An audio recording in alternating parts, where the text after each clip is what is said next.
conversation was sponsored by Komodo, a zero-knowledge, peer-to-peer atomic swap exchange. Learn more at komodoplatform.com. How's it going, everybody? This is Juansgalt with Crypto TV. I'm here with Rocelo Lopes. You are leading one of the exchanges in Brazil with a fascinating strategy, legal strategy. Could you tell us a little bit about sort of what you're up to, and let's kind of start the discussion. Sure. Well, number one, the way we do in Brazil, it's quite different than the other exchange they do. Number one, we are a wallet, and then we have some services. So clients, they can buy cryptocurrencies straight from us. So we don't have like an order book where the client has to put an order to buy or order to sell. They can just sell the cryptocurrency to us, and they can buy straight from us. And the way we operate, we really take very serious when it comes to privacy. So meaning, all I need to know from my client is his email. I don't want to know his name. I don't want to know. If you want to inform, good, because sometimes we need to contact the client, so it's good to talk to someone in case we need to. But the way we do it's pretty much simple. It's very easy to set up an account. And clients in Brazil, what they can do is like they transfer the money to our bank account, or they can go to the bank, deposit the money in our account. Then after that, we'll verify if the money is there. And the moment the money is there, he can buy any cryptocurrency. And with the cryptocurrency, they also can, for example, pay tax with it. They can pay electricity, they can pay water, they can pay their credit card with the cryptocurrency. So it's for us, for the clients, it's easy because the cryptocurrency is safe with us. They have options to use more than one cryptocurrency, and it's easy for them to actually pay stuff, to buy stuff with the cryptocurrency. And what's your role with the exchange? What's the exchange called? It's CoinBR. We are based now in Brazil and South Africa, and next year, 2018, we're going to be expanding to Paraguay, Uruguay, Argentina, and Colombia.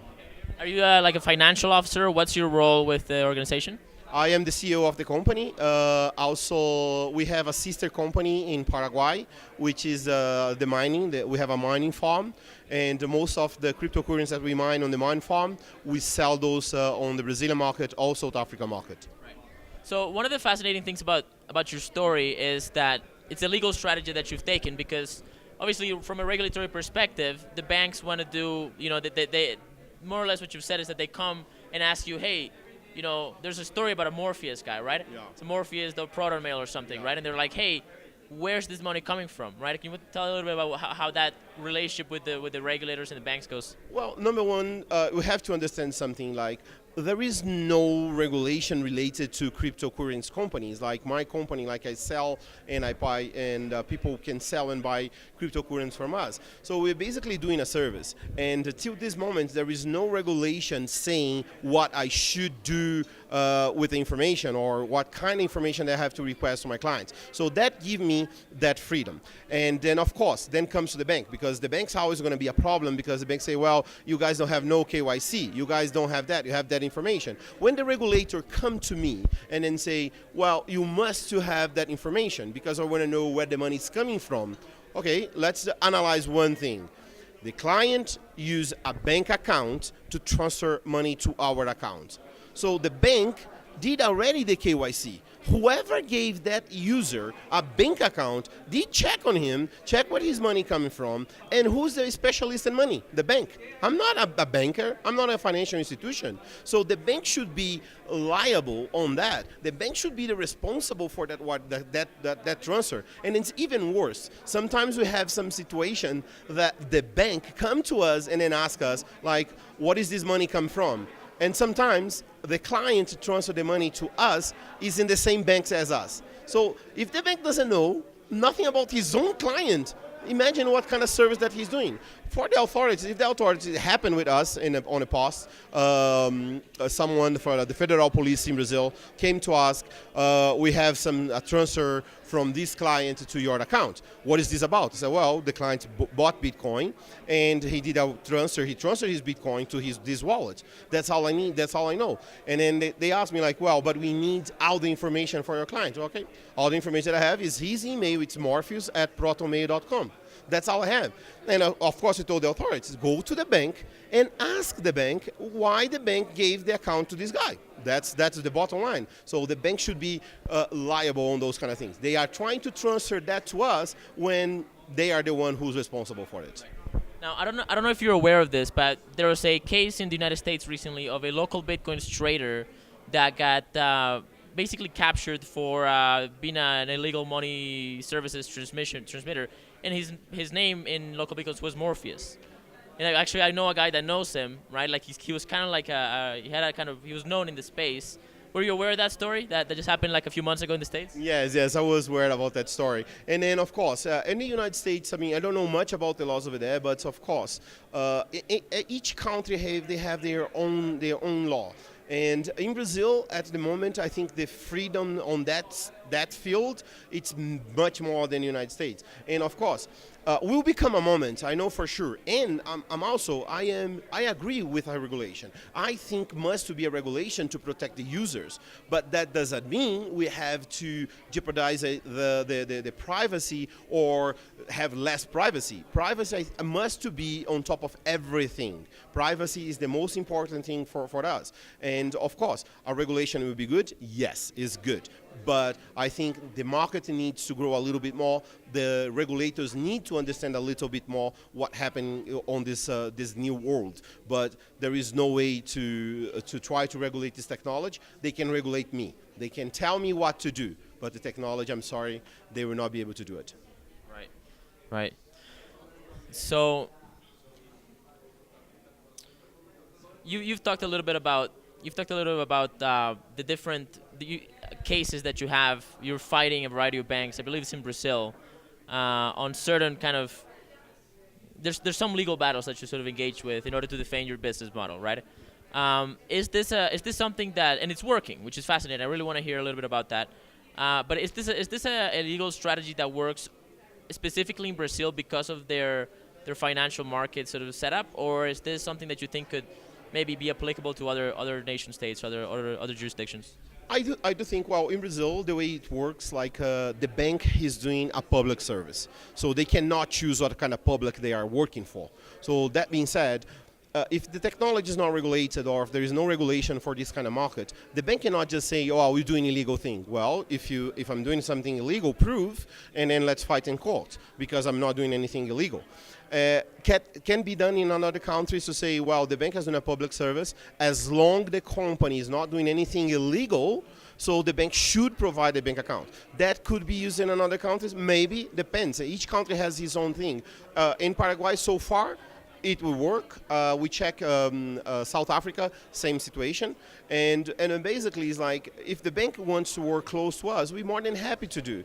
But we know the banks, they don't like us, they don't want to work with us. And unfortunately, our laws allowed us in Brazil, allowed us to work as we do working right now. So maybe that could be used for other countries too. Maybe crypto companies in other countries should fight to get the same kind of law that we're using. But what really, I'm really mad is the banking trying to transfer the responsibility on the money to a Bitcoin exchange.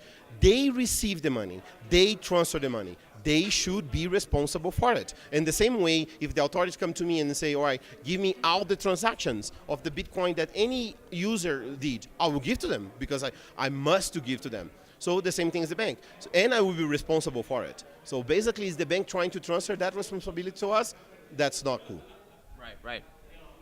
Now, does this only work with deposits of fiat into your exchange in order to purchase cryptocurrencies, or like, can people deposit cryptocurrencies on your exchange and sell for fiat? And how does the legal relationship work there? Well, same situation again. The clients, yes, can be sent. Even, like, say, foreigners, if they do have a bank account in Brazil, they can do that. They can send money, they can send cryptocurrency to us, sell to us, and withdraw that. And then when it comes to, again, regulation and everything, the bank who holds my bank account know me very well. So if I'm transferred to another bank account, that bank should know very well his client. Basically, my bank will do all the KYC on me. The bank that I'm transferring the money will do all the KYC on that person. And lately, for 2018, we are coming up with a new way, which is even going to make even easier for us. If a client wants to say, buy Bitcoin, and then if he's transfer money from the, for example, we have a big bank in Brazil called Itaú. So if the client has an account in Itaú, I will give him an account in Itaú as well. So it's going to be in the same bank. So the bank cannot come to me and say, hey, who's this client? So So it's his clients. He should know exactly. So we are trying to put in a way that for the client to buy cryptocurrency with us or even sell cryptocurrency to us, always going to be inside the same bank. So transactions are not going to go from bank A to bank B, always going to be bank A to bank A, bank B to bank B. Fantastic. That's fantastic. Can you tell us a little bit about some of there's you mentioned some legal kind of I want to say battles, but like you're going to court with some of these banks for certain reasons. Can you tell one of those stories? Yeah, sure. I mean, we have some cases against 4 banks in Brazil. We do have a bank account now in 8 banks. 4 of them we have a legal case against them. And then the reason that they did that because the bank they try to use their power to say, "I'm going to close your bank account and that's it." A normal person we're not going to be able to fight because the legal fees on a fight like that are going to be huge. Just for having an idea, with Itaú right now, our legal fees was more than $300,000. So for a startup that is starting now, is spending that kind of money, so it's very complicated. But if it's in the law saying that the bank needs to do that job, if I have to go to court, I will go to court. Right now, 4 from my 8 bank accounts, 4 of them, I have a legal case and I have a court order to keep my bank accounts open. And if any bank that tomorrow, if I have to do that, I'll keep doing. I already have the model. My attorney already know how to do, what to do, where to go. So the next one that tried to close my bank account, I already have the whole case in my hands. It's just to go to a federal judge and say, here, that's the case. That's what happened against that bank. It's the same situation now. So it's going to be easy to fight any bank from now on. That's amazing. That's really amazing. It seems to me like this is like the Uber model of a Bitcoin exchange, just fight it in court, which is great. It sounds like also that it's sort of dependent on the regulation in the banking system in Brazil is sort of they categorize banks as public. I don't know that that's the same case in say the United States or in Europe. So maybe it'll be a little bit different there. I don't know if you know anything about that. Yeah, well, remember, I mean, in the United States, when people say about the Federal Reserve, and over there, the banks, they control too much. Come on, a lot of people all over the world, they still thinking that the Federal Reserve in the United States is a government institution, and which is not. It's a private institution. So they have too much power. They have a lot of control. Maybe people have to wake up and say, stop that thing, or not, I'm going to sell my product in Bitcoin, and I'm not going to use cash anymore. I'm not going to use fiat anymore. I will convince people to use Bitcoin, and then that's it. Get out of the banking system. Cryptocurrency is not about giving opportunity to people that have no bank account. No, it's to get people that have bank account to get out of that failed system. That's what it is. Awesome. Well, on that note, I'd like to end it. Thanks so much. Is there anything else that you want to add to that, or? Yeah, sure. For all the users and people that is watching this, come to see us a little bit more. Check it out, CoinBR. We already accepting even wire transfer from clients overseas, all over the world, and we are growing more and more and more. So come to visit us, and if you have any question, feel free to send us a message, and then we'll answer any question that you guys may have. Thanks so much, man. How's it going, everybody? Thanks for watching. Let me know what you think. If you like it, definitely like it. And if you do indeed quite like it, share it. Or even if you don't totally like it, but you want to support me, share it. That works too. Maybe somebody else would like it. If you think it's complete garbage and I should just go die, please let me know in the comments below in detail why you think it's complete garbage. That would be wonderful. I will not die, but I will certainly take your feedback. What else? Yeah, thanks for special thanks to La BitConf. Obviously, they killed it. I think they did an excellent job. You have people like Nick Szabo, Dorian Satoshi Nakamoto, Trace Mayer, Michael Perklin, Elena from Treasure, Satoshka, as they'd say, and it was great. It was a lot of people. It was very cool, and a lot of very cool people, and it was just a great party. So La BitConf is awesome. Check it out. Next year, it's gonna be in Chile, which should be really interesting. There's a lot of cool things going on in Chile, I hear. Also, special thanks to Komodo Platform. They're trying to build an atomic swap exchange. It's basically what that means is it's a client side exchange that does not have any custodial side in the background. It's not a decentralized exchange like Ethereum's or XRP's or BitShares, which is like built inside of the blockchain, and it only works with things inside of the blockchain. That's like a silo exchange. That's an internal decentralized exchange. This is a cross-blockchain exchange, so you can sort of trade Litecoin for Bitcoin, for Dash, for Ethereum in a decentralized way using this sort of atomic swap technology. Look it up if you haven't heard of it. It's fantastic, very, very interesting. And yeah, so that's exciting. That's desperately needed. These exchanges are getting more and more centralized, more and more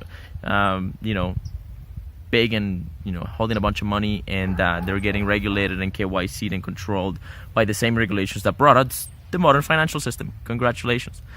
So yeah, the centralized exchanges are interesting, and check them out. Komodoplatform.com. They need support. Their interface is constantly getting better. They've been working on this for a long time. So they're worth some love. I think they're one of the horses in the race. All right. Oh yeah, and check out the links over here. They're cool. Just click them. I mean, if you like this, you're gonna like those. If you hated it, you're gonna hate those too. And if you like hitting things, you're gonna really like hitting those. But if you like liking things, or you're interested in talking about, I make those are definitely interesting. So check them out. There's also a chance that I'm pointing the wrong way. So if that's the case, just point that way. You know what I mean. You'll find them. They're somewhere in this general vicinity. All right. It's probably long enough. Isn't it pretty? It's pretty, right? I think it's pretty. Yeah. So I'll let you enjoy that, and I'm gonna go have some more coffee, I think.